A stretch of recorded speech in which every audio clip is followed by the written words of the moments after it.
ಶ್ರೀ ಪರಾಭವನಾಮ ಸಂವತ್ಸರ ಉತ್ತರಾಯಣ ವಸಂತ ಋತು ಚೈತ್ರ ಮಾಸ ಶುಕ್ಲ ಪಕ್ಷವಾಗಿದೆ. ಈ ದಿವಸ ಮಂಗಳವಾರವಾಗಿರತಕ್ಕಂಥದ್ದು ಷಷ್ಠಿ ತಿಥಿ ರೋಹಿಣಿ ನಕ್ಷತ್ರ. ಈ ದಿವಸ ಮಂಗಳವಾರವಾಗಿದೆ, ಷಷ್ಠಿ ತಿಥಿಯೂ ಸೇರಿದೆ. ಸುಬ್ರಹ್ಮಣ್ಯನ ಪ್ರಾರ್ಥನೆಗೆ ತುಂಬ ಪ್ರಶಸ್ತವಾದದ್ದು.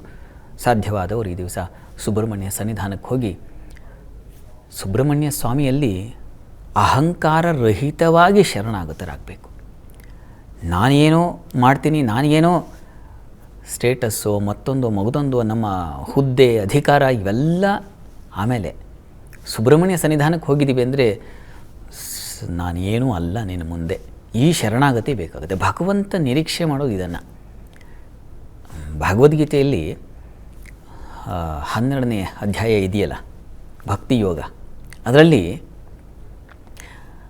ಆತ ಹೇಳೋದೇ ಅದನ್ನು. ಸಂಪೂರ್ಣ ಅಹಂಕಾರರಹಿತವಾದ ಶರಣಾಗತಿ ಇದ್ದವರಿಗೆ ಅದು ನನ್ನ ಭಕ್ತ ಅಂತ ನಾನು ಓಟ್ ಹಾಕ್ತೀನಿ ಅವನಿಗೆ, ಇವನು ನನ್ನ ಭಕ್ತ ಅಂತ. ಅಲ್ಲಿ ಮಯ್ಯಾವೇಶ ಮನೋ ಯೇ ಮಾಂ ನಿತ್ಯಯುಕ್ತ ಉಪಾಸತೆ ಶ್ರದ್ಧೆಯ ಪರಯೋಪೇತಾ ತೇ ಮೇ. ಶ್ರದ್ಧೆಯ ಪರಯೋಪೇತಾ, ಅವನು ನನ್ನ ಭಕ್ತ ಅಂತ. ಯಾರು ಶ್ರದ್ಧೆಯಿಂದ ಶರಣಾಗತನಾಗ್ತಾನೋ, ಶ್ರದ್ಧೆಯನ್ನು ಸಮರ್ಪಣೆ ಮಾಡ್ತಾನೋ. ಶ್ರದ್ಧೆ ಯಾರಿಗೆ ಬರುತ್ತೆ ಹೇಳಿ?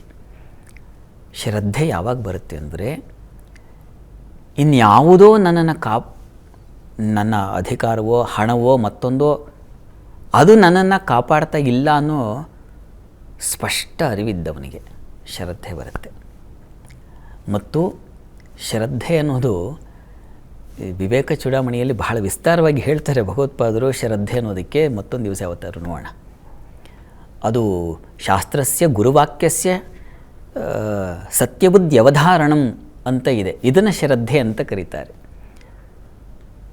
ಶಾಸ್ತ್ರವಾಕ್ಯ ಅಂದರೆ ಜ್ಞಾನವಾಕ್ಯ ಅಂತ, ಅರಿವಿನ ವಾಕ್ಯಗಳು ಅಂತ. ಅದರಲ್ಲಿ ಹೇಗಿರಬೇಕು ಅಂದರೆ ಸತ್ಯಬುದ್ಧಿ ಸತ್ಯವಾದ ಬುದ್ಧಿಯನ್ನು ಯಾರು ಇಟ್ಕೊಂಡಿರ್ತಾನೋ ಅವನು ಶ್ರದ್ಧಾವಂತ ಅಂತ.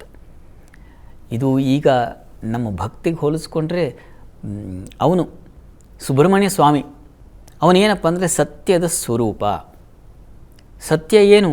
ನಾನು ಹೇಳೋ ಮಾತುಗಳಲ್ಲಿಲ್ಲ. ಎಲ್ಲಿದೆ ಅದು? ಸುಬ್ರಹ್ಮಣ್ಯ ಸನ್ನಿಧಾನದಲ್ಲಿದೆ. ಇದು ಜಗತ್ತು, ಇದು ಪ್ರಪಂಚ, ಇದು ಲೋಕ, ಅದೆಲ್ಲವೂ ಅಲ್ಲೇ ಇದೆ. ಸುಬ್ರಹ್ಮಣ್ಯನಲ್ಲಿ ಕಾಣ್ತಾ ಇದ್ದೀನಿ. ಇದು ನಿಜವಾದ ಸತ್ಯ.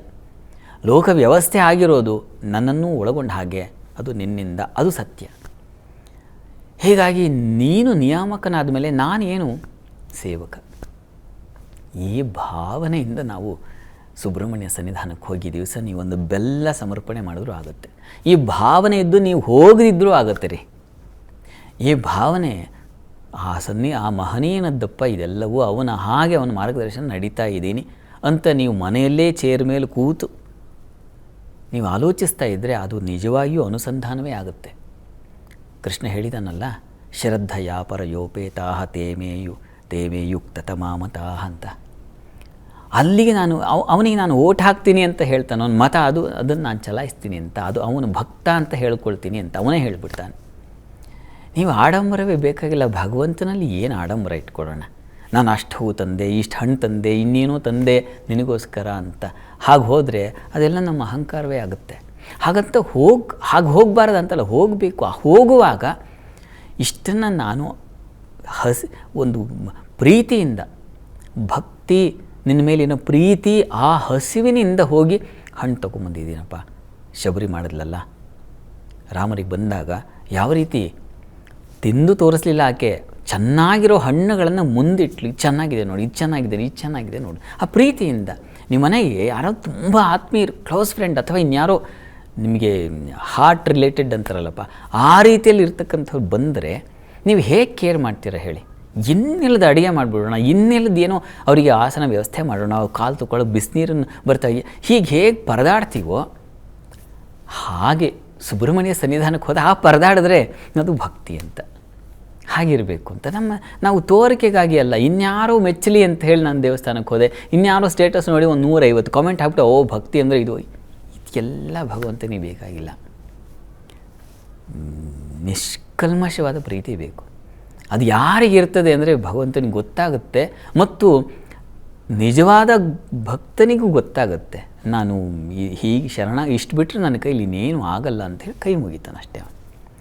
ಈ ಭಾವನೆಯಲ್ಲಿ ಸುಬ್ರಹ್ಮಣ್ಯ ಸನ್ನಿಧಾನಕ್ಕೆ ಹೋಗಿ ಹೇಳಿದ್ನಲ್ಲ, ನೀವೇನು ಸಮರ್ಪಣೆ ಮಾಡಿದ್ರೂ ಆಗುತ್ತೆ. ಪತ್ರಂ ಪುಷ್ಪಂ ಫಲಂ ಥೋಯಂ ಏನೂ ಆಗುತ್ತೆ.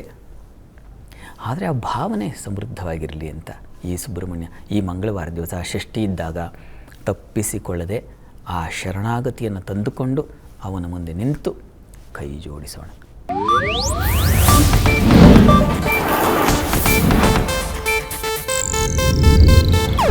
ಇದು ಏಷ್ಯಾನೆಟ್ ನ್ಯೂಸ್ ನೆಟ್ವರ್ಕ್ ಪ್ರಸ್ತುತಿ.